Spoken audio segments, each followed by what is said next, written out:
chegou um dia, diferente de qualquer outro, em que os heróis mais poderosos da Terra se uniram contra uma ameaça comum. Naquele dia, eles se tornaram os Vingadores.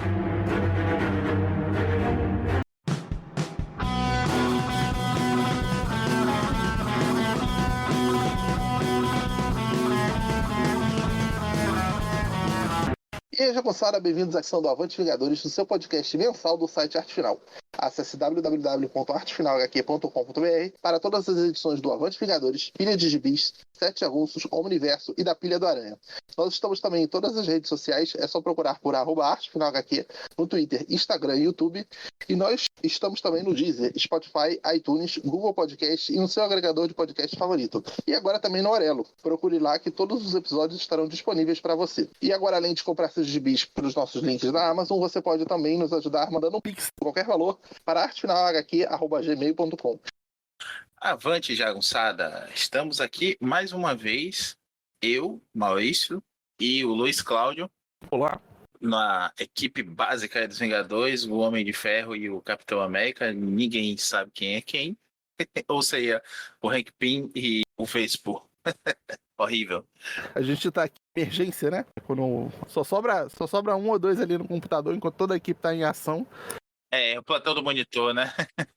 Pois é, esse é uma função típica do Visão, né? Então, vamos lá.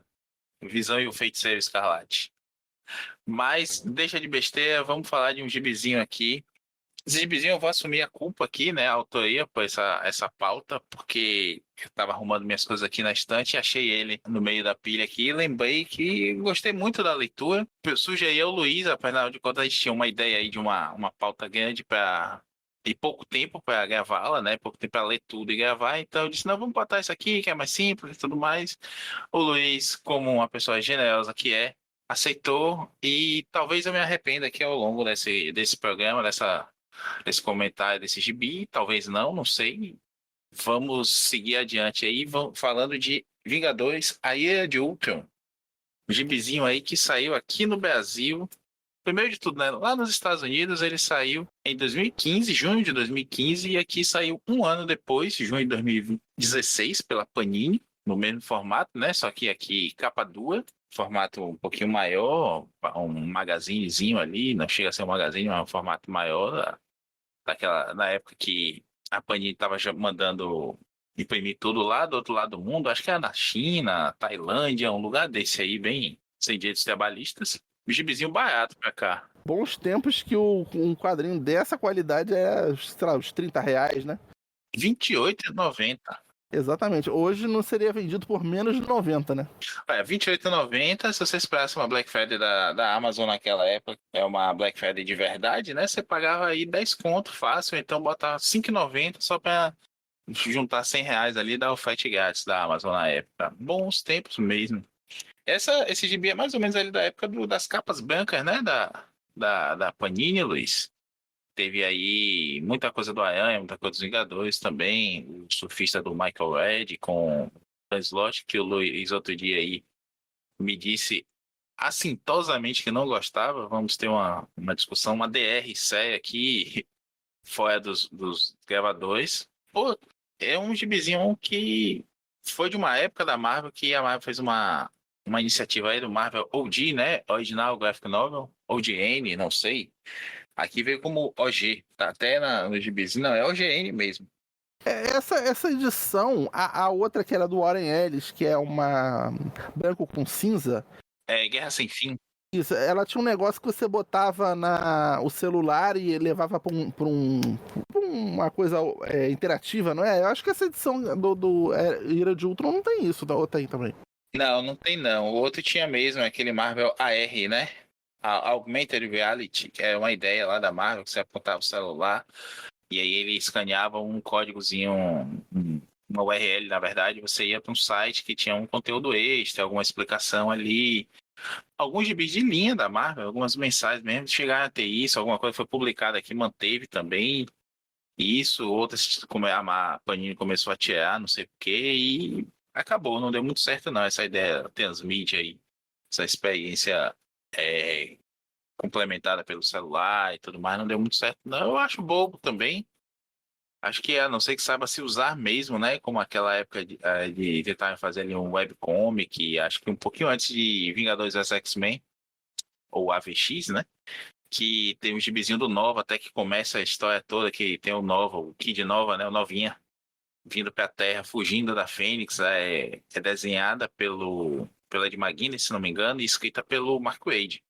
E a ideia de movimento ali, passando as páginas na tela do computador, ficou muito legal. Mas quando você bota isso no papel, não vale muito a pena. Abrindo um parêntese maior ainda, que a Marvel hoje está com uma iniciativa diferente de gibi no Marvel Unlimited, né? Que é a assinatura digital deles, que você rola para baixo a tela. E aí vai acontecendo, tem um gibi do Aranha que é muito bem feito, assim. Você vai rolando para baixo e o gibi todo é durante uma queda, uma coisa meio de pesadelo, assim, do que o Aranha tá vivendo ali. É tipo um webtoon, né? Que é aquele do Glória Olímpio, se eu não me engano, é assim, né? Pelo menos foi publicado assim, né? É um scroll down, né? Você vai rolando para baixo e a história vai se desenrolando ali, como se fosse um fiozinho ali, se você estivesse enrolando aquelas manivelinhas e passando o filme na sua frente ali. É uma iniciativa bacana, difícil de traduzir para o papel depois, né? A Marvel tem impresso algumas coisas aí, como X-Men Verde. E esse um outro do Aranha também, que é o amigo terrível da vizinhança, não lembro bem. Mas não sei como se vai ter futuro também, né? Não sei a primeira iniciativa da Marvel, a gente, como o Luiz aí puxou, já teve também nessa época aqui, 2015 mais ou menos. Eu lembro do comecinho do Aranha Verso nos gibis, tinha isso também, Luiz. Eu via muito nos scans e aí não dava pra você apontar o celular pra câmera, pra tela do computador que não pegava, não. Enfim, aqui a gente tem é uma iniciativa de graphic novels, né? O Luiz já falou aí, teve essa do Warner Ellis com arte do Mike McCone, que é uma que eu gostei na época, até ganhei de presente de Natal, olha. E gostei na época, mas não sobrevive à releitura, que é Guerra Sem Fim, aquela capa branca, com um trabalho gráfico bem bonito. A gente tem a do Homem-Aranha, né? Assuntos de Família, que mostra ali a história da irmã perdida dele. É uma capa bem bonita, pintada ali, acho que escrita pelo Wade. Rei do crime usando roupa de férias havaiana, que inclusive usou na série, né? Exatamente, exatamente. Essa irmã do Aranha que voltou a aparecer ali na fase do Chips Dask, que deu uns pulos por aqui por ali e sumiu de novo. Mas uma bela iniciativa. Acho que teve outras também. Aqui eu lembro muito bem dessas três sendo lançadas. Não teve muito futuro, que é uma pena. Uma tentativa ali, né? De novo, Graphic Marvel, não sei. Mas talvez a capa dura, talvez a perda aí desse filão da Panini de trazer lá do Oriente esses gibis em a preço de banana, melou tudo também aqui. E o filão também de lançar uma coisa relacionada ao Ultron, né? Que o filme era da época, né? O filme acho que é de 2015, né? Sim, é verdade, é verdade. A época rolou aí meio que uma Ultramania, né? O Ultron aparece aí, ele vai ter uma continuação dessa história aí lá na frente com a mensal dos Uncanny Avengers, né? O volume 3 já ali, já com o Gary Duggan. Mas a gente vai falar disso mais adiante. Aqui a gente tem o então escritor, né? Que começou ali o Uncanny Avengers volume 1. O Rick Remender, que é um cara que vinha de gibis autorais ali com um grande sucesso. Eu até comentei outro dia aí no Pilha, não me recordo qual. Como eu gosto do Fear Agent, né? Agente Medo dele. E é um belo gibizinho de caminhoneiro espacial ali que vira espionagem, vira destruição, um monte de maluquice. Muito bem, lindamente desenhado pelo Tony Moore, aquele mesmo Tony Moore que fez o Justiceiro Frankenstein. Aquela parte mais bonita, né? A parte mal desenhada, não. A parte bem bonita, assim, com o Frankenstein bem detalhadão e tudo mais, bem sanguinolento. E a gente tem aqui a arte do Jean Penha, que também tinha feito ali algumas coisas dos Vingadores, muita coisa pela Marvel já nessa altura aí, com um backup ali do então desconhecido Pepe Larraz. Pepe Larraz, que depois foi bombar ali, fez o Uncanny Avengers, né? Depois disso aí, já com o traço mais maduro ali. E mais reconhecido em X-Men agora, do Jonathan Hickman, né? Ele foi o responsável por uma das minisséries ali, se não me engano, a Dinastia M mesmo. O Potência de X é o Dinastia X, perdão. Que eu li Dinastia M outro dia, li outro dia. E aí tô com ela na cabeça. Ele fez Dinastia X e o RB Silva brasileiro fez o Potência de X, né? Potência de 10. E aqui ele tá com um traço bem pouco reconhecível, né? Se você não tivesse lido o nome dele na capa, Luiz, você sabe aí que é o Pepe Larraz? Assim, eu achei uma arte muito bonita, como ele costuma fazer, né? Pois então, eu vou te dizer, pra mim você tá sendo bem bonzinho, porque eu acho a arte dele aqui ponto baixo do gibi, sabe?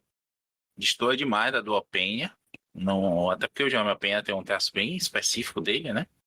Mas fica muito abaixo em termos de narrativa, em termos de visual, tem algumas coisas ali que ele muda, né, também, não tem uma continuidade ali. Se não me engano é o Aranha que tá com o uniforme rasgado, e quando ele desenha de outro jeito, e aí volta rasgado pelo Openha, reassume lá na frente, enfim. Eu acho que é um... Eu vivo dizendo, né, eu chego a ser chato com isso, eu sei, também com isso, que se você vai fazer uma obra dessa assim, que mantenha pelo menos a qualidade, né, a direção de arte, os atores, de uma forma coerente do começo ao fim do gibizinho. Até porque esse é um gibizinho que, se atrasasse nas bancas, né, não ia atrasar a continuidade de nada, saía no mês seguinte. Então é melhor manter só o Openha para desenhar essas 90 páginas, quase extras, são 80 páginas desenhadas, 85, com uma gráfica nova inteira, do que colocar extra filler no meio. Sei lá, eu acho que pesa a conta. Já é um gibizinho só, um one shot, e ainda assim você tem que ter desenho estar revezando, não tem nenhuma justificativa artística, né? Porque quando você bota um cara só para os flashbacks, uma arte pintada só para mostrar alguma coisa específica, quando a narrativa permite, né? Ou até sugere que você faça uma divisão aí de identidades visuais, é beleza, mas nesse caso aqui não, é uma sequência de um, outra sequência do outro, aí é uma sequência de um, uma sequência do outro, não tem nem justificativa, não é dizer assim, tal coisa no passado, começa com uma sequência no passado mesmo aqui, que é o Openha, quando pula pro presente é o Openha, aí quando vai ter uma sequência ali do primeiro contra-ataque dos Vingadores, aí vem o Larraz, aí vem mais 2 páginas do Openha, aí vem o Larraz de novo. Enfim, eu acho isso chato. Antes da gente adentrar na história, não sei se tu vai querer puxar com outro assunto, eu queria mencionar uma coisa. É uma graphic novel dos Vingadores, e assim, já tiveram ao longo da história algumas, né? Umas que eu lembro aí é aquela Imperador Destino, que eu acho que nem foi publicado no Brasil, mas nesse inédito aí, não sei se... Essa é inédita. Se bem que ela tá tomando caminhos que eu já não tenho esperança de, não, paralelamente ela pode lançar porque ela é da mesma época. Enfim, ela tá meio... Será que não sai na saga dos Vingadores, não? Então, eu não sei. Mas assim, paralelamente. Não sei. Porque eu não sei se isso foi republicado lá fora.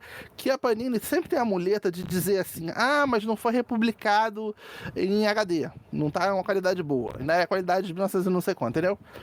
Eles podem querer dar essa desculpa. Teve uma época que a maior desculpa que a Panini Brasil tinha, por exemplo, é que a Panini Itália não queria publicar, por exemplo, o Justiceiro no Brasil, porque dizia que não vendia. Tá saindo Justiceiro pra cacete aqui no Brasil ultimamente. Comecei de 2024. Então, assim, os poucos mitos e verdades sagradas assim, que eles nos empurravam já caíram por terra. E, claro, a maior de todas, que é capa cartão. Não, nem tudo é capa cartão. Eles estão lançando 10, 11 sagas diferentes, né? Fora as outras coisas que saem também em capa cartão. Não tô falando aqueles lombada branca fininha, não. Ou essa coleção grandes tesouros. Como é que é? Grandes heróis. Tesouros. DC. Não, tô falando especificamente um formato CHM mesmo, que as sagas são meio que formato CHM, né? Sim. Então ela finalmente se dobrou porque ela viu que vendeu. A última grande verdade sagrada que eles não queriam dar o braço a torcer, que o público ficava reclamando, mas enfim, voltando aqui. Uma outra que eu lembro é aquela... eu não lembro exatamente o nome não, mas é uma que tem um fundo verde, o Venom na capa, mas na realidade é uma história, acho que da mística com os Vingadores. É a Fuga da Gruta. Aquilo ali é muito ruim, meu Deus do céu. E eu não lembro de outra, assim. Eu não sei se, assim,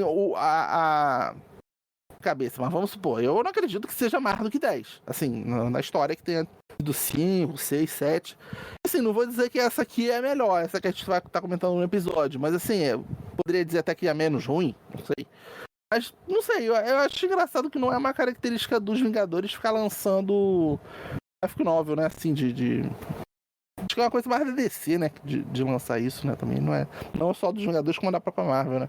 Assim, Não pegando o exemplo dos anos 80 lá, quando saiu e saía no Brasil também, né? Tô falando no geral, né? Não é uma característica. No máximo ele faz uns crossover de anuais, como também nos anos 90 tinha, né?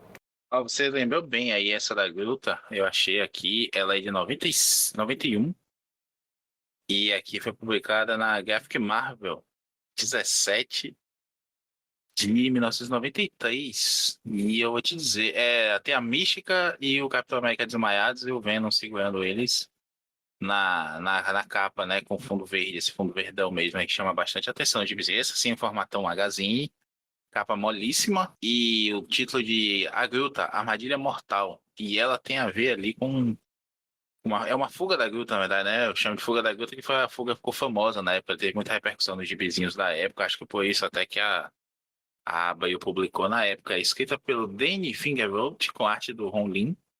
Ron Lim que eu gosto muito. E esse gibi, eu tive um fascínio por ele por muito tempo, Luiz, porque eu vi na banca saindo do cinema, aqui do Iguatemi 3, em Salvador, ainda moleque, né? 94, é o quê? 93, 94 é a quarta, quinta série, antiga quarta, quinta série, e nunca tive, vi, mas é a cara na época, e eu não pude comprá-la e acabei deixando pra lá. Um dia eu compro e nunca consegui comprar.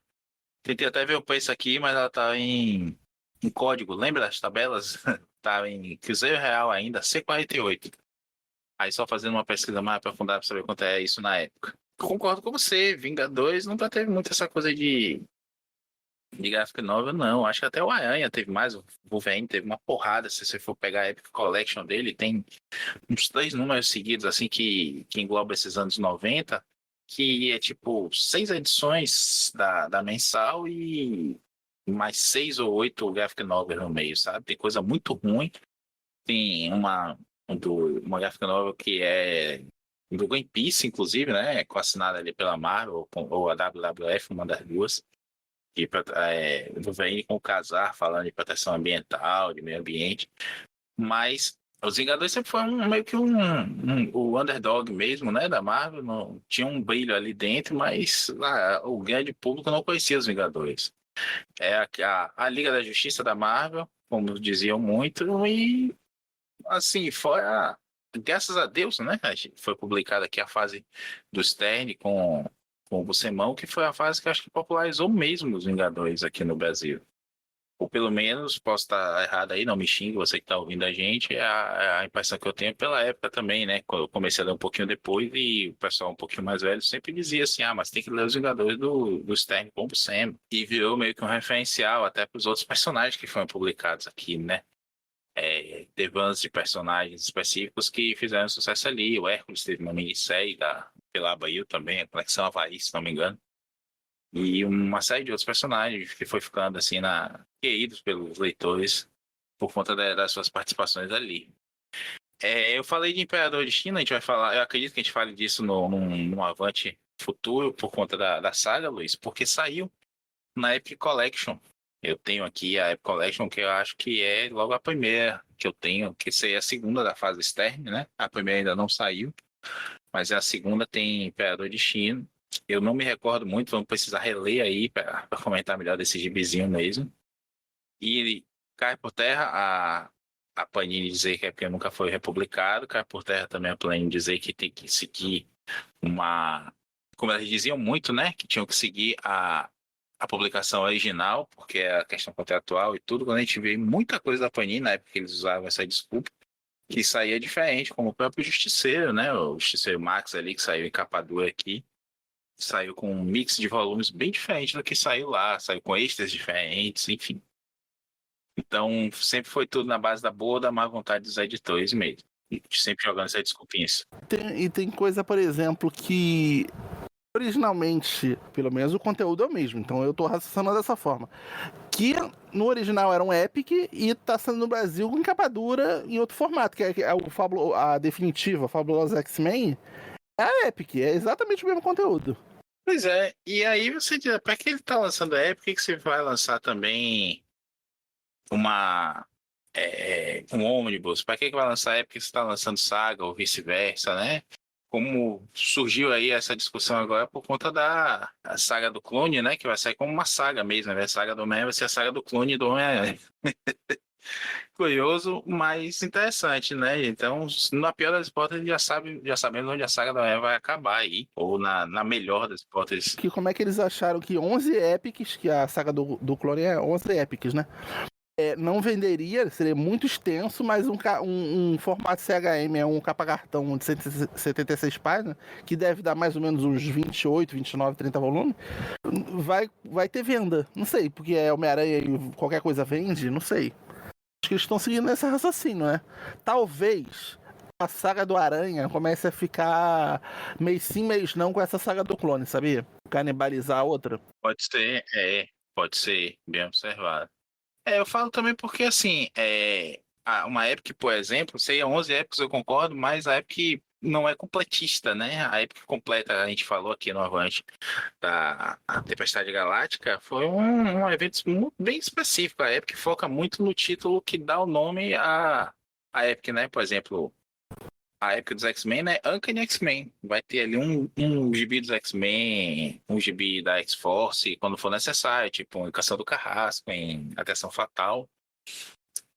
Homem-Aranha também, eu acho que fora ali alguma coisa de A Última Caçada de Kraven, que tem um título específico de uma Epic delas, vai ter ali Espetacular, Peter Parker, Spider-Man, enfim. O geral vai ser só Amazing Spider-Man. Então, eu acredito que uma saga do clone tá para ter uns 3 volumes só de Epic, porque vai focar muito em Amazing Spider-Man. E pula depois, né, quando o Ben Reilly fica como Homem-Aranha, acho que a gente não tem a Amazing com esse título, só vai voltar depois quando o Peter volta. Enfim,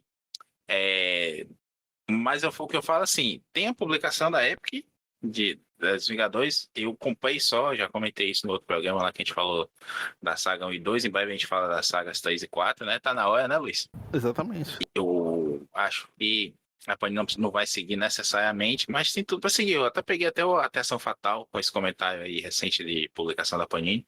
Peguei a Atenção Fatal que eu tinha anterior deles em 3 volumes. E é mais ou menos o que eles fizeram em Inferno, né? Eles pegam um recorte anterior. O primeiro volume tem pouquíssimo, quase nada de Atenção Fatal. Tem 6 edições do X-Factor do Peter David com Quesada, ali a saidinha do David do X-Factor. Do primeiro ano dele no X-Factor. E depois, né, no volume 2 que ele vai entrar mesmo. Inferno também foi isso, né? Inferno tem 2 volumes, com pouquíssima coisa, tem muitos Novos Mutantes, eu acabei vendendo porque eu não suporto Novos Mutantes. O Inferno, eu acho que saiu tudo do principal, acho que só o que seria o ônibus do crossover que não saiu, né? Era Vingadores, Demolidor. Sim. Uma coisa ou outra assim que não acabou não saindo, né? Que também não é assim tão, meu Deus, né? E ainda assim, viu, tem uns tains mesmo no Inferno, tem um tain, acho que tem um tain do Aranha, eu não lembro, mas o Demolidor com certeza tem. O tain do Homem-Aranha, se eu não me engano, aparece o Thanos. O Thanos vai matar uma pessoa, o Homem-Aranha salva, ou o Homem-Aranha morre, e aí Sim. era tudo um teste do Thanos. Uma coisa assim. E eu falei, o que isso tem a ver com o Inferno? Tipo... Com arte do Rick Leonardi, eu adoro essa edição, inclusive. Não tem nada a ver com o Inferno, mas é um belo gibizinho. E a do Demolidor é Demolidor da época do... Foi Queda de Mutantes, não lembro? Demolidor da época da Inocente com o Romitinha, né? Então é um negócio bacana, assim. Vingadores é aquela que surge o Quarteto Fantástico como membro dos Vingadores do nada, assim, né? Gilgamesh tá lá também, e aí é tipo, aquilo que a gente fala sempre da essência dos Vingadores, né? Quem tá na hora, assim, tipo, na hora da pelada, né? Quem tá aí agora pra complementar o time aqui, entra aí, toma a camisa e vai jogar. O Spider resolveu o problema, depois a gente toma uma cerveja aqui. E é uma coisa, inclusive, né? Precisamos falar isso aí no futuro. O Bendis fez muito bem na fase dele. Mas não sei nem se você, Luiz, está pronto para essa conversa, já que você não gosta dos novos Vingadores dele. Cara, eu acho que o grande uso, não vou dizer a melhor história, tá? Tô dizendo, o melhor uso de quem estiver passando assim, pega, foi aquela que a gente leu do Wade. Como é que era o nome? Sem rumo, né? Sem rendição. Sem rendição. Que assim, tem personagens ali que você nunca nem ouviu falar. Tem um retcon que era uma mulher que era membro desde o começo, que na realidade foi apagada da história, como se fosse um sentinela.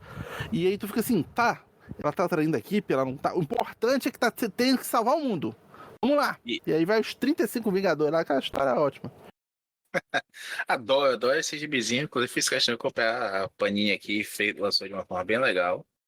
Palmas para onde é merecido. E eu tenho essas aqui no plastiquinho, porque o plastiquinho já reembalado, né? Que eu li. Ainda tem a volta do triunfal do Gavião Arqueiro, então não consegui não comprar. Mas sim, divagamos bastante aí. Não é porque de Ultron é tão ruim assim, não, mas é porque a gente consegue puxar coisa demais aí, né? A vontade de falar. Tem tempo que a gente não grava, né, Luiz?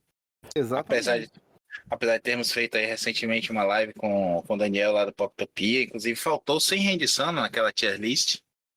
Faço essa ressalva aqui. O recorte que eu fiz, acho que ia até 2015, 16, uma coisa assim. Por isso que não Não, foi tinha. válido. Foi válido, foi válido. Porque tem coisa muito boa mesmo, Vingadores. Só os haters que não reconhecem. Mas sim, em Era de Ultron, vamos dar um resumão básico aqui da história. Aproveitando essa Ultron-mania aí da época do Vingadores Era de Ultron, como bem disse o Luiz, a gente tem uma história que começa no passado e vai ligar com o presente daquela época ali. É um presente bem pós aquela saga Eixo, mas a gente tem os Vingadores do passado, também os Vingadores mais clássicos, combatendo uma versão do Ultron que acaba sendo presa num Quinjet modificado e lançada no espaço, porque os Vingadores não estão conseguindo vencê-lo, né? Aí tem aquela eterna discussão sobre o complexo de. Não é bem um complexo de Édipo, não, né? É um complexo familiar ali do Ultron, que é maluco, com o Hank Pym, criador dele, que é mais maluco ainda. Uma coisa de eu quero ser reconhecido por você, papai, me ame. E o Hank acaba mandando ele pro espaço ali como sem alternativa, né? E essa versão do Ultron vaga pelo espaço até retornar no presente. Isso é uma coisa interessante da história, né? Essa é uma versão do Ultron que não necessariamente é aquela que apareceu em Atos de Vingança, que estava em Ultron Ilimitado, que fez várias outras coisas ao longo da cronologia dos quadrinhos. Esse é um Ultron que estava isolado no espaço e voltou agora. Ele pode até ter tido acesso ali, um momento ele acessa a rede mundial de computadores e pode ter tido acesso a essas lembranças todas, ou até backups da tipo dele, mas essa versão vem direto do passado. E feitos os Vingadores daquela época, como eu falei, uns Vingadores pós-eixo, que são compostos pelo Falcão, como Capitão América, né? A Thor, o Homem de Ferro, o Visão ali da época do Tom King, com aquele visual estranho, verde e vermelho. O Hank Pym também está Eu ali. detesto essa roupa do Visão. Me dá nervoso. Cara, eu vou te dizer que eu achava bonita. Mas aí eu comprei o bonequinho. E aí, olhando o bonequinho dela, nada contra o Tom King nesse aspecto, não é isso. Mas eu comecei a ver que ela é desnecessariamente complicada, sabe? E tem uns trejeitos assim mesmo que é só para dizer, olha, meu visual é intrincado, é modernoso e tudo mais, e não precisa disso. Aquele visão verde e amarelo é bonito demais, é simples, é bacana. Aliás, Luiz, não resisti, comprei o boneco do Visão clássico. Então, retomando aqui, a gente tem o Aranha ali, eu acho que o Aranha vai superior, o Mercúrio, a Vespa, o Hank Pym ali como o Gigante de novo, a Feiticeira Escarlate, o Capitão América e o Dente de Sabre. Por isso que eu falei de eixo, né? O Dente de Sabre tá invertido aqui, ele tá como herói, foi um twist bacana da época ali. Podia ter rendido mais coisa. E esses Vingadores começam ali enfrentando os Descendentes, que são uns personagens robôs também ali, que vão aparecendo os fabulosos Vingadores do Remendo, como os fãs carinhosamente chamam. Que é de um arco que eu acho que é o terceiro arco ali, o quarto. Que eu não lembro desses personagens, não, sinceramente. Cara, eu acho que eu tô enganado, e isso, eles são da X-Force do Remender, na verdade, viu? Porque eles têm a ver ali com o Apocalipse também, né? Os Gêmeos do Apocalipse, tem uma coisa disso aí. E é uma fase que é bem legal também. É o melhor material ali, Marvel, do Remender, é essa X-Force. Com o Jerome Penha desenhando uma boa parte dela, inclusive.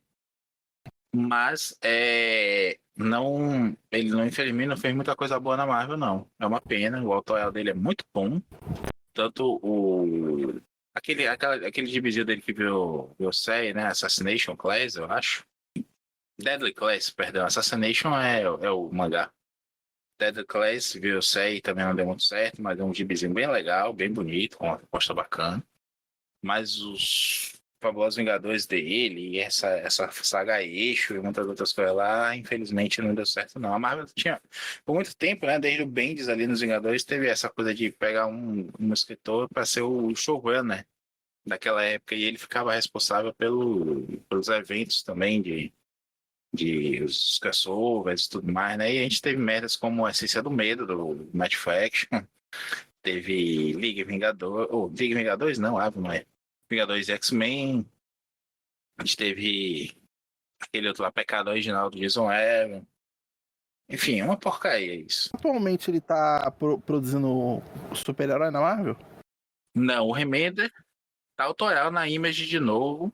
Não sei te dizer exatamente qual é o projeto dele hoje, mas ele voltou pro autoral.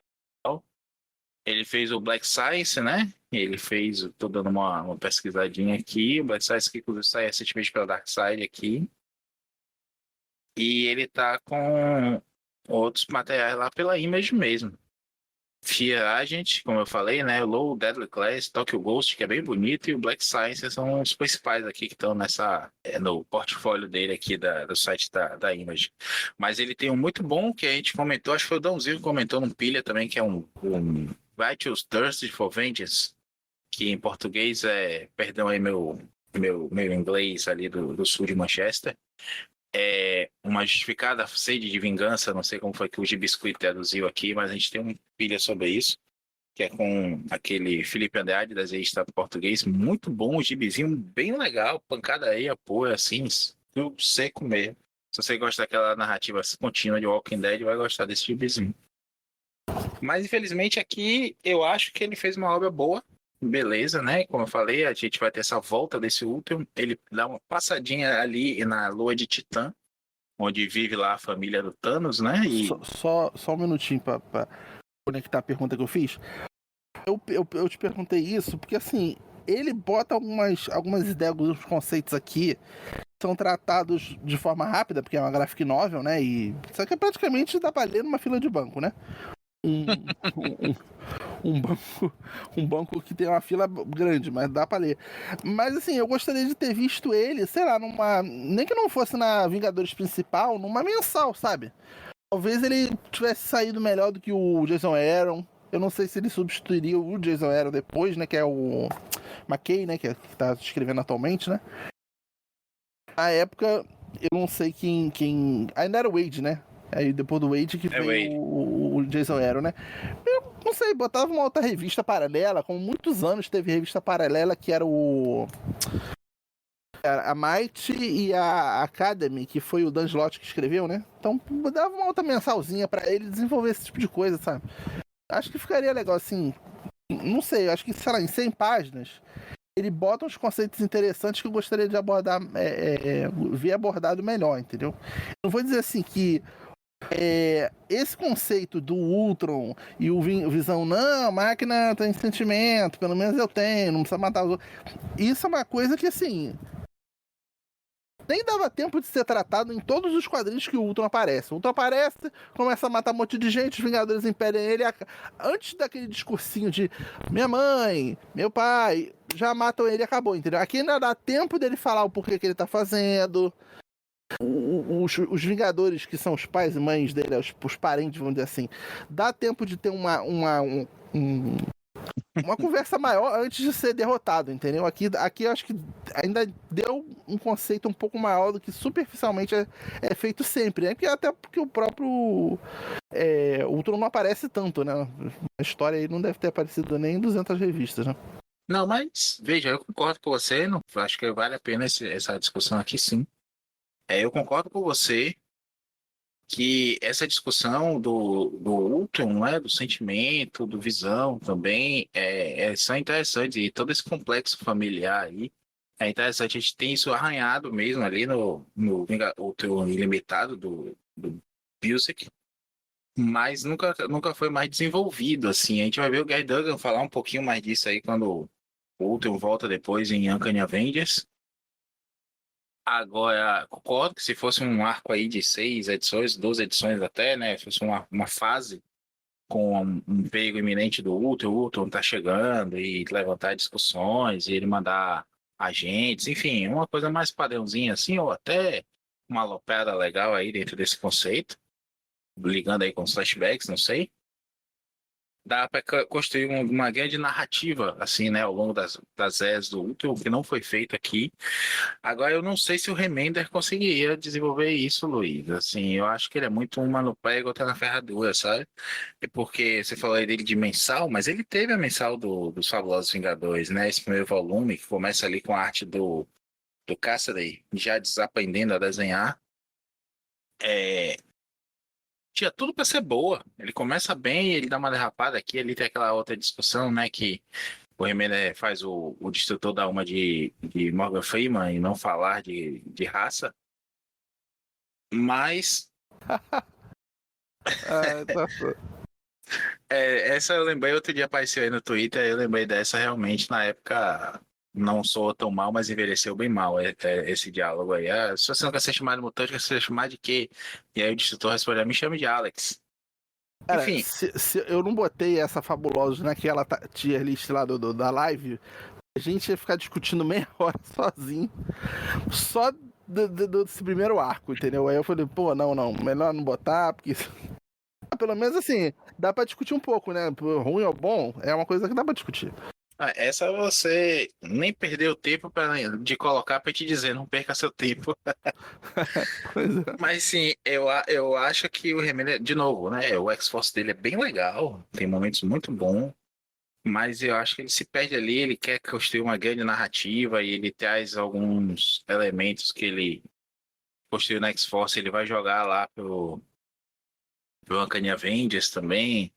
Ele ressuscita o Sentinela, por exemplo, como um arauto do Apocalipse em X-Force. Depois ele vai trazer esse Sentinela de novo no Uncanny Avengers. Ele tem a história também lá, né, da Wanda e do Peter, não sei, mutantes, assim, inumanos. Beleza, foi um mandate aí, com toda uma questão que a gente sabe editorial por conta de direitos, de filme, eles vão ser usados no MCU. Então, não, teve muito mais baixos do que altos. Eu li há algum tempo, mais de 5 anos aí, essa fase dele nos Fabulosos Vingadores e, assim, deixou a desejar. Não tenho tanta vontade de ler, porque para mim o que ele já fez não me instigou tanto, não. Talvez o que seja bom aqui é justamente isso. A gente imagina o potencial que esse condensado que ele fez aí dessa situação poderia render, mas não sei se ele seria bom o suficiente para, de fato, fazer essa história render. Falta dizer, eu acho que concordo com você que aqui é bem desenvolvido, sim. Enfim, e aí a gente tem na história essa volta do Ultron. Ele faz uma pausazinha ali em Titã, no Titã lá, a terra do Thanos, né? Aquela lua, e que eles não são os Eternos, não, os Titãs mesmo, né? Vivem lá aquela dissidência dos Eternos, só isso, só essa conversa aí dos Titãs, de Eternos e tudo mais, rende um podcastzinho separado. E lá ele domina Isaac, o mesmo computador que dominou, né, a inteligência artificial que havia dominado o Visão, naquela fase que a gente já comentou aqui, que é bem imediatamente é foda, que é imediatamente anterior ao começo da saga dos Vingadores aqui no Brasil. Ele domina o Isaac e ele traz assim, Titã para a órbita da Terra de um jeito bem estranho, né? Parece até o filme dos Transformers, Luiz, que Cybertron chega pertinho da Terra. Não sei se você chegou a ver essa bomba. Me lembra também Remina. Planeta demoníaco Remina, que, pelo spoiler, chega no planeta Terra para devorar a Terra, né? Exatamente desse jeito aqui. Remina é o que? Aquele mangá do Junjito? Isso, de um jeito. E é exatamente igual essa tem um enquadramento aqui que o Visão, não, ele já tá aqui. E aí olha pra cima e tem o planeta Ultron. Eu não sei se é chamado assim, planeta Ultron, mas é exatamente que nem esse enquadramento aí do... Não sei se o enquadramento da Transforma é igual, mas o do Remina é igualzinho. Esse quadro do Visão, inclusive, é bem bonito. Aliás, Jerome Pena tá de parabéns. As páginas que ele desenhou, né? Que ele conseguiu terminar, não passou pela raça. São muito bonitas mesmo. Ele tem um estilo mais escuro, assim, mais sujo. Mas bem bonito. Logo nesse comecinho, eu tava folheando aqui, tem uma parte do útero que a gente tem mais a silhueta dele com o olho e a boca brilhando, né? Que é um negócio bonito, também ameaçador. Tem aquela cena também, a entrada do Fer, que é bem legal. Ele não tem preguiça mesmo, cenário, ângulos diferentes. Visualmente é um belo gibi. Enfim, só para terminar a história, e aí ele finalmente chega na Terra, enquanto esses Vingadores que acabaram de vencer lá os descendentes, né? Graças a um vírus do Hank Pym. E aí começa essa discussão que o Luiz já suscitou aqui no programa, a questão do ser humano ou não, a inteligência artificial é vida ou não. Cai bem hoje, nos dias de hoje, né? De chat GPT e essas inteligências todas aí que estão bombando na internet. Essa discussão vai ser levada ali a ferro e fogo pelo Visão, coincide com a chegada desse planeta ao Ultron. E a gente tem essa pancada aí até que os Vingadores levam o Ultron domina, né, o mundo, domina vários heróis, inclusive, e os Vingadores partem por contra-ataque indo lá para um planeta onde o Visão tá aquartelado, o Ultron tá aquartelado num templo ali aliás, não, os Vingadores se escondem nesse templo, que é um templo como se fosse um mausoléu do Thanos, né, que tava supostamente morto nessa época aí. E vai ter uma batalha bem legal depois, logo depois, na verdade, e que acaba com um sacrifício aí do Hank Pym, que se mescla ao Ultron, né? E eles partem para o espaço, meio que fundidos ali como vilão, até que os Vingadores conseguem tocar o lado humano do Hank, e ele se exila no espaço. A grande problemática que estava sendo o questionamento do Visão em relação ao avô dele, né? Que, não, você tá desligando os computadores, você tá matando. E eles meio que já são considerados vida. Eu só estou desligando. Você que é único, que, né? O outro já era único e ele é o único do único, né? E a criação, né? Acho que a consideração aí dele ter se fundido ao filho dele, né? Assim, relevou, né? Achou que não era uma simples máquina, né? Era o tipo filho dele que ele teve, né? Engraçado que no começo ele fala, né, que eu não liberei um filho, eu liberei um demônio. Não foi um negócio assim que ele fala no começo? Mas assim, considerando a instabilidade histórica do personagem, né? É bem plausível mesmo que ele estivesse tentando se convencer daquilo para justificar os seus atos, mas não necessariamente fosse o posicionamento efetivo dele sobre aquele tema, no caso, sobre o próprio Ultron. Eu gosto dessa visão, vou perdão do trocadilho, de que o Pym tem um certo orgulho do que ele fez com o Ultron, ao passo que ele tem também esse arrependimento por tudo que o Ultron causou, né? A própria sanidade do Pym, mas também a humanidade, aos Vingadores como um todo. Ele é responsável por mortes, ele é responsável por destruição de planeta. A gente vê isso, inclusive, lá no Ultron Limitado, né? De novo, um belo gibizinho, para mim, um dos melhores Vingadores. Eu gosto muito, apesar do seu levantamento aí, Luiz, de que o Ultron não aparece tanto quanto a gente imagina na história dos Vingadores, né? Tanto que o próprio Star Fox aqui fala, eu nunca enfrentei o Ultron. A gente pensa assim, é mesmo, ele sumiu lá entre não sei quanto, 50, 60 edições depois que entra o Star Fox, né? Ele só volta depois, acho que ele só volta na fase do Buzzkill, né? Volta um pouco antes, não lembro agora. Justamente quando o Star Fox já não tá mais. É curioso isso. Eu lembro do Ultron, meu primeiro contato com ele foi em Guerras Secretas, na Teia do Aranha e na republicação de Guerras Secretas, a primeira publicação do texto original, sem as JPZs todas. Lembro do Ultron depois disso, Atos de Vingança, lá com o Demolidor também, né, na fase da Inocente, saiu recentemente aqui. E aí eu acho que o Ultron só foi aparecer mesmo em Vingadores muito tempo depois mesmo. Não diria necessariamente ele nessa fase, eu acho que ele aparece antes do Busiek, sim, mas não sei precisar quando. Agora sim, eu acho que o Pym tem essa questão de amor e ódio aí também com a sua criação, assim como ele tem um amor e ódio consigo próprio. ele acaba projetando isso no próprio filho dele, né? Vejo aí uma relação paternal também de transferência de traumas entre os dois. Ou talvez eu esteja querendo ver coisa demais, é só um gibizinho mesmo. Agora, eu chamo a atenção por uma curiosidade, né? Que as pessoas esquecem muito, mas o Hank Pym é um cientista, né? Mas você lembra da especialidade dele, Luiz, originalmente? Ele é entomologista. Ele é estudioso de insetos. Por isso que ele consegue criar o capacete que se comunica com as formigas lá. Aí daí já tem um salto de boa vontade gigante, né? Do Stan Lee para que ele aumente e diminua de tamanho para ficar com o tamanho de uma formiga também, porque ele desenvolveu lá o gás, as partículas PIN. A princípio é um gás, depois vira partículas, né?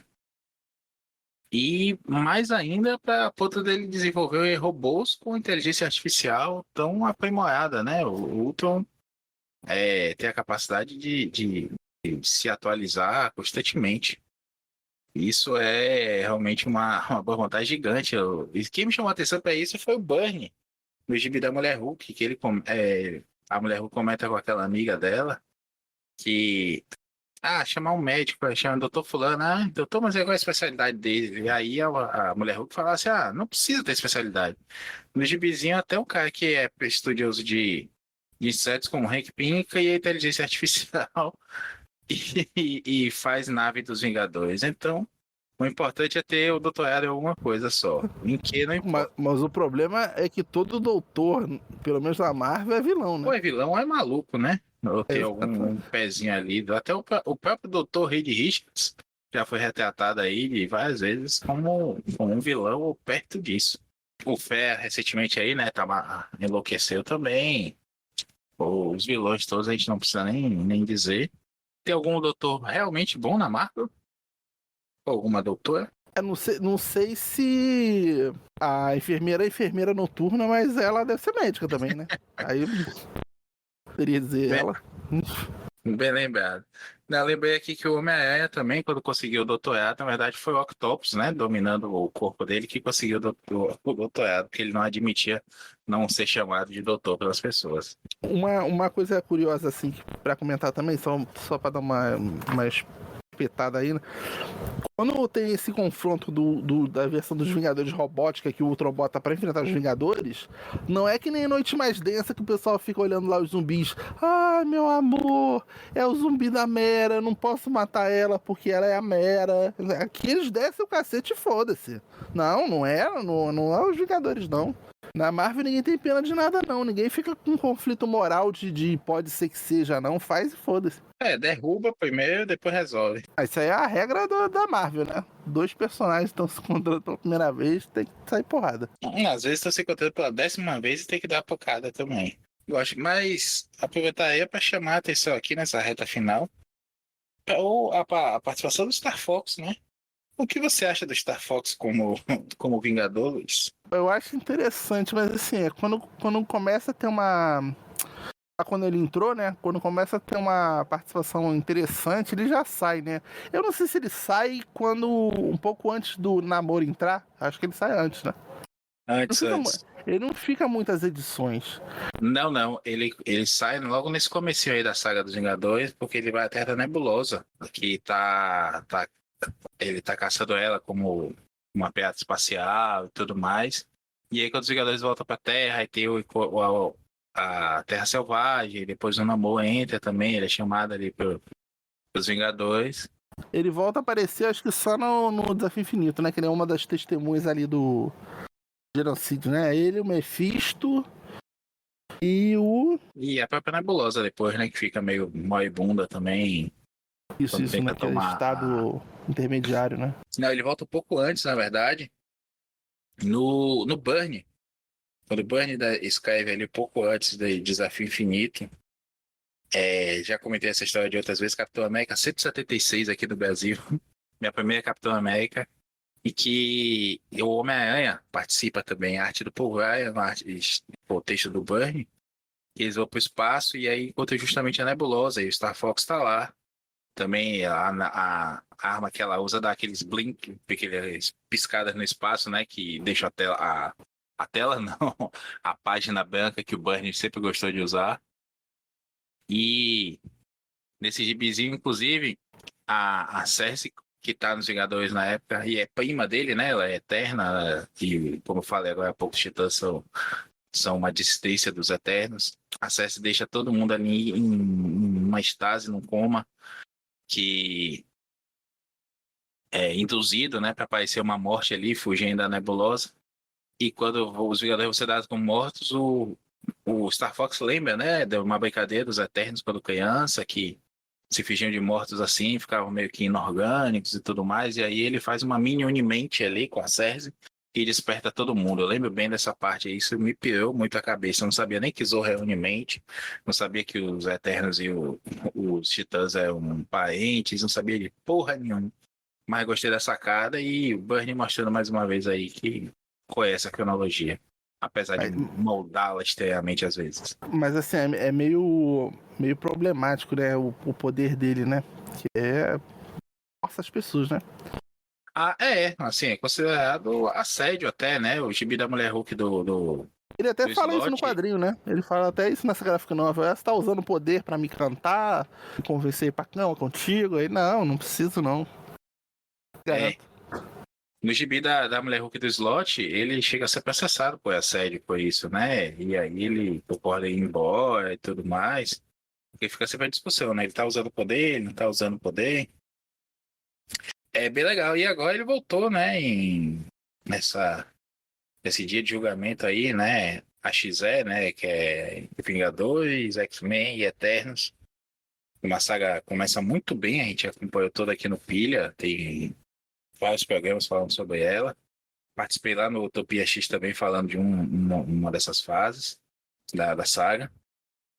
E ele volta com um visual bem Harry Styles mesmo, Harry Styles, para casar ali com essa provável futura aparição no MCU. E com um poder muito mais de motivação, sabe, do que de persuasão. É uma repaginada aí no personagem, tá bem, né, não binário até, eu diria. E não sei se vai para frente, já sumiu de novo aí, porque o Gillen, que estava escrevendo Os Eternos muito bem, já desapareceu. O Star Fox está como líder dos Eternos, inclusive, morreu quase todo mundo aí na mão de Thanos. Então é o Eros que foi eleito, o novo Eterno Prime aí, primordial, sei lá como é que tá em português. Sabia dessa, Luiz? Eu não lembrava não, cara.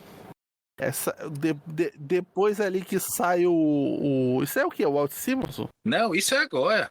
Não, tô falando a XE. que tu falou lá do da Unimente e tal. Não era. Não. Ah, não, é Burnie. É antes do Simonson com a bolha do tempo ali, o comecinho da bolha do tempo que ele vai desenvolver depois do Quarteto Fantástico. Isso eu acho que a saga dos Vingadores alcança, né? C300 Eu acredito que sim. Eu acredito que sim. Essa passagem do Burnie nos Vingadores é bem legal, inclusive. É curtinha, mas é bem legal. Mas aí a igreja de fanáticos do Burnie vai conseguir mais uma edição cadernada. Né? Infelizmente pra eles não. Chupa site que não gosta do Burnie. Infelizmente pra eles não vai sair em ônibus, né? Vai sair em saga, né? Mas. Que é o certo, né? Pelo amor de Deus. Chega de ônibus. Quem gosta de ônibus não merece ler gibizinho, não. Merece ler bula de remédio. O pobre trabalhador não gosta de ônibus em jeito nenhum, né? Nem pra pegar pra ir pro trabalho, nem pra. Nem pra manusear aquela bomba. Você tá doido? Ônibus é pra ter na estante só. Pra ter na estante eu compro um bonequinho e deixo lá. De vez em quando eu mudo a pose dele e tudo mais. Lembro das histórias que eu consigo ler no Scan e tudo mais. Eu posso ter o gibi na internet, né? Não posso ter o bonequinho no Google Imagens. Não dá pra mexer nele. Se bem que o McFarlane agora tá lançando NFT de boneco, viu? Você compra 4 e ao invés de montar um buff, como a Marvel tá fazendo, agora você compra 4 e monta um NFT de um boneco. Veja que loucura. Então, acho que é isso, né, Luiz? Eu queria pedir só a sua nota pra esse gibizinho. Valeu a releitura? Gostou? Naquele tier list que a gente fez lá. Onde você colocaria aí? Eu acho que vale a leitura. Vale a leitura. Eu lembro que eu gostei muito quando eu li pela primeira vez. E achei ok, achei, sei lá, 7. Essa segunda leitura, mas assim, sei lá. Maus, quando eu li pela segunda vez, já não gostei tanto. Tem pouquíssimas coisas. Primeiro que eu já não relei quadrinho, né? Praticamente. Porque, enfim, tem muita coisa. Já não consigo nem ler as coisas que tirar reler. Mas toda vez que eu releio, eu não acho assim tão bom. Não tem o impacto que teve, sabe? Tirando o Desafio Infinito, meu quadrinho favorito. Então, pra mim vai ser sempre ótimo aquele quadrinho. Mas eu acho que vale a leitura sim. Eu daria um 7. Você daria que nota? Pô, na primeira eu queria dizer que comparar Ira de Ultron com Mouse é sacanagem.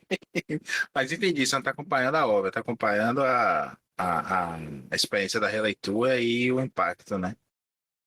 Mas, beleza, eu também concordo, mesma coisa que você. A primeira vez que eu li, eu achei muito bacana, principalmente porque eu li mais ou menos, assim, poucas semanas depois de ter lido o Guerra Sem Fim dos Vingadores, né? Que é um ORLs bem menorzinho, bem lá embaixo mesmo. E esse me deixou com um gosto mais legal na boca. De uma arte mais bonita, uma história que não tem pretensões, mas é uma história mais bem casadinha, assim, começo, meio e fim, e que deixa uma consequência bacana ali pro universo Marvel, né? Essa fusão do Tron com o Pym vai aparecer depois. Como eu disse, né? Vai voltar pra Terra. Em Uncanny Avengers vai ter ali uma aparição em... Eu acho que em uma saga espacial da Marvel. O Ultron já tinha aparecido em Aniquilação à Conquista, né? Esse Uncanny que tu tá falando é o V2 já, né? É o V3 já, depois de um relançamento desse aí, tipo, totalmente novo e diferente, Marvel. Mas sim, é com o Gary Duggan e com o Larraz começando ali. Não lembro se é o Larraz que faz esse ar, mas começa com o Duggan e o Larraz e depois segue ali com outros desenhistas e o Larraz aparecendo de vez em quando. Começa mesmo com o Ryan Stegman, que foi fazer sucesso só com o Venom do Danny Cates.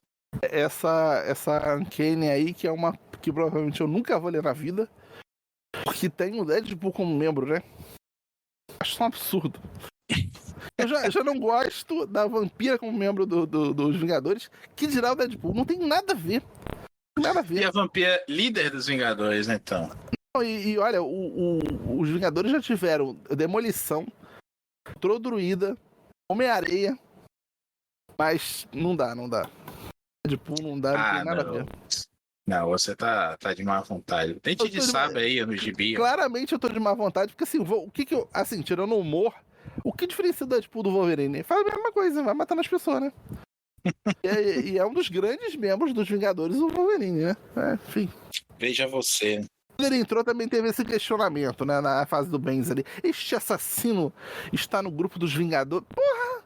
Se for ver, ele é o que menos matou ali. O pessoal da SHIELD ali. Quantas pessoas, a Maria Hill, que não são Vingadores, mas participam, né? O próprio Nick Fury, quantas pessoas eles não mataram com as decisões dele? Não tô falando nem na mão, assim. Enfim. Não, e deixa eu te dizer uma coisa então, aqui que vai revoltar os mais puristas. Eu reli recentemente até esse primeiro arco, e o Wolverine aparece ali lá pela edição 4 ou 5, logo depois que eles voltam à Terra Selvagem. E o Tony Stark já convida ele para os Vingadores, né? E o Capitão América é contra. Você, mas ele é um assassino, isso e aquilo, não sei o quê. E a justificativa do Tony Stark é a seguinte: ele diz assim, Steve, lembra aquilo que a gente já conversou, que os Vingadores surgiram antes de você, mas quando você chegou, deu a liga na equipe? Então, ele é o Capitão América desses novos Vingadores. Você que nós precisamos no momento de hoje. Então, assim, os Novos Vingadores, nos Novos Vingadores, o Wolverine é o Capitão América, é o personagem que traz a coesão do grupo. Então, os mais puristas aí, eu acho que surtaram na época com isso. Mas já esqueceram, eu mesmo nem lembrava dessa história e eu nem tinha surtado na época, imagina quem surtou. Cara, assim, Vingadores do Ben Dia veio o clássico. Não vou dizer que dá a liga e tal, assim, mas assim, coisa que também não, pra mim, pelo menos não fez efeito de ter o Capitão América a HQ automaticamente ficar melhor e ficar legal. Mas assim, nessa época que tu tá falando, um membro que eu achava logo saiu para ir pro Thunderbolt, né? Que eu achava interessante como Vingador, inclusive foi líder em uma época ali, né? E, pelo menos dono da mansão ele era, que é o Cage. Ficou maneiro ali, entendeu? É um personagem assim que você, de primeira, como Wolverine, achava que não tinha nada a ver com a equipe, e ele, como Vingador ali, ficou legal. Concordo. Eu acho que o Bendis, na verdade, dá um up no poder do Cage ali, né? O Cage tá mais forte, o Cage tá num nível ali bacana de Vingadores. E tem uma relevância também. Ele diz, né? Assim que o capitão chama ele diz que ele quer ser ouvido, ele não quer ser só o negro da equipe, né? Uma referência ali ao que o Falcão foi um tempo, a coisa do Tolkien, né? Como chama ali, só para dizer que tem representatividade. Não, ele tá lá e diz assim, mas eu quero ser ouvido, as coisas têm que ser feitas do meu jeito. E depois aparece os Vingadores policiando ali, né? O Bronx, dando batida e tudo mais, fazendo uma coisa mais proativa em favor de uma comunidade. Isso é bem legal mesmo, e o Cage tem vários desenvolvimentos legais ao longo dessa fase aí toda do Bendis. De Novos Vingadores até a Era Heróica lá, né? Que ele vai ter aquele título que acho que só eu lembro que o Al Ewing escreveu que o Cage é líder de uma equipe. Acho que é um Mighty Avengers também.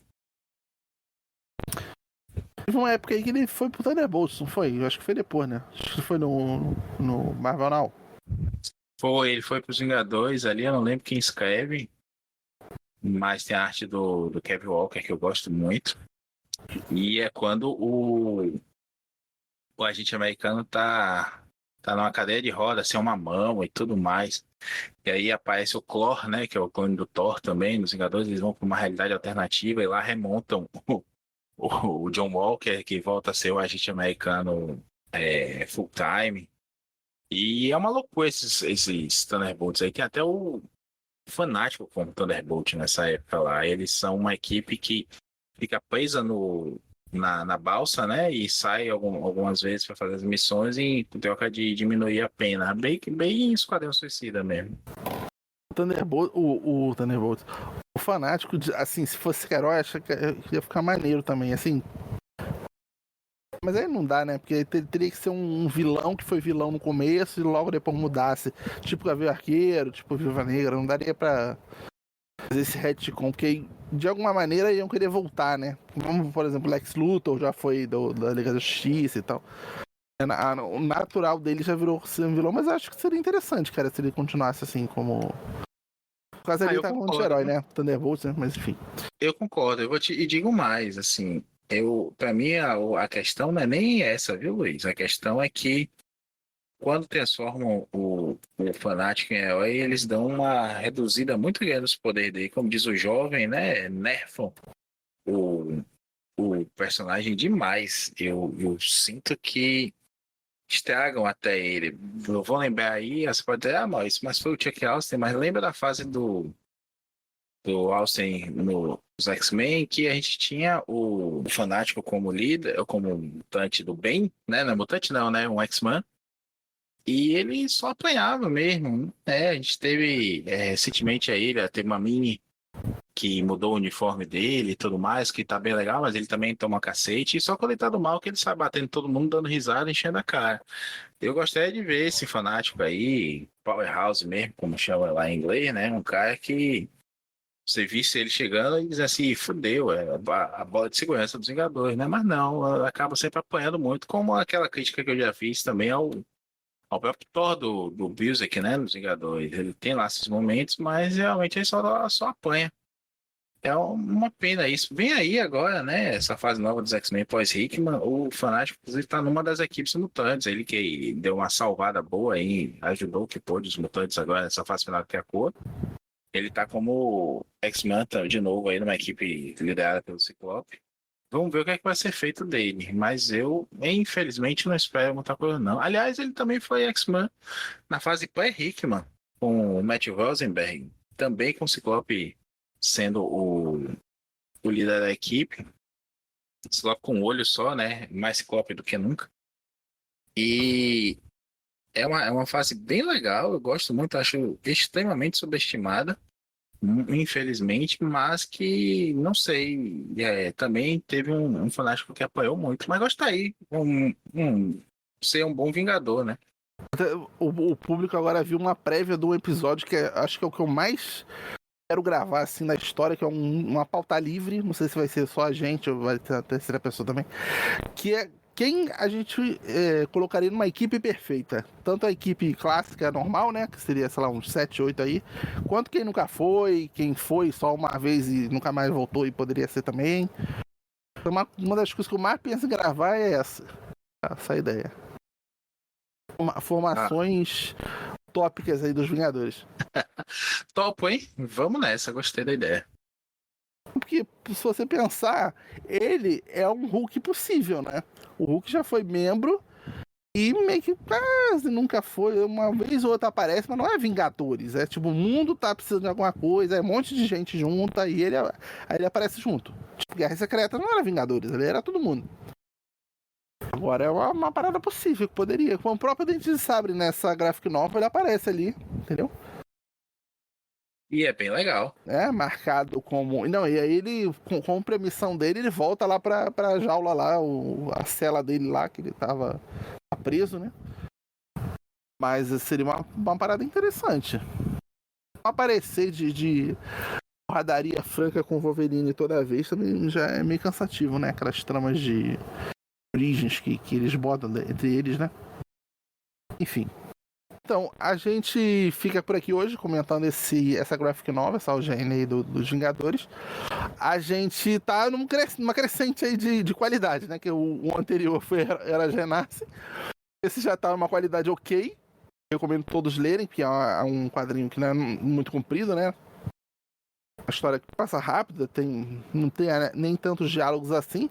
E quem sabe no futuro, o próximo episódio, um dos próximos episódios que a gente vai gravar aí, é indo em direção àquele que é considerado o melhor, e pelo menos o mais bem escrito, o arco dos Vingadores da história, que é na saga dos Vingadores aí que tá para ser publicado. Mas aí, no caso, a gente tá comentando que isso vai ser na edição 5, né? A gente vai comentar provavelmente no próximo episódio as sagas 3 e 4, que já estamos nos encaminhando para esse sob-cerco, né? Que mudou profundamente, principalmente o prédio em que eles habitavam, né? Que é a mansão que foi completamente destruída ali. Não só o Hércules, né? Enfim, nos despedimos hoje. Espero que vocês tenham gostado. Tenham uma experiência boa aí na leitura dessa graphic novel. Até!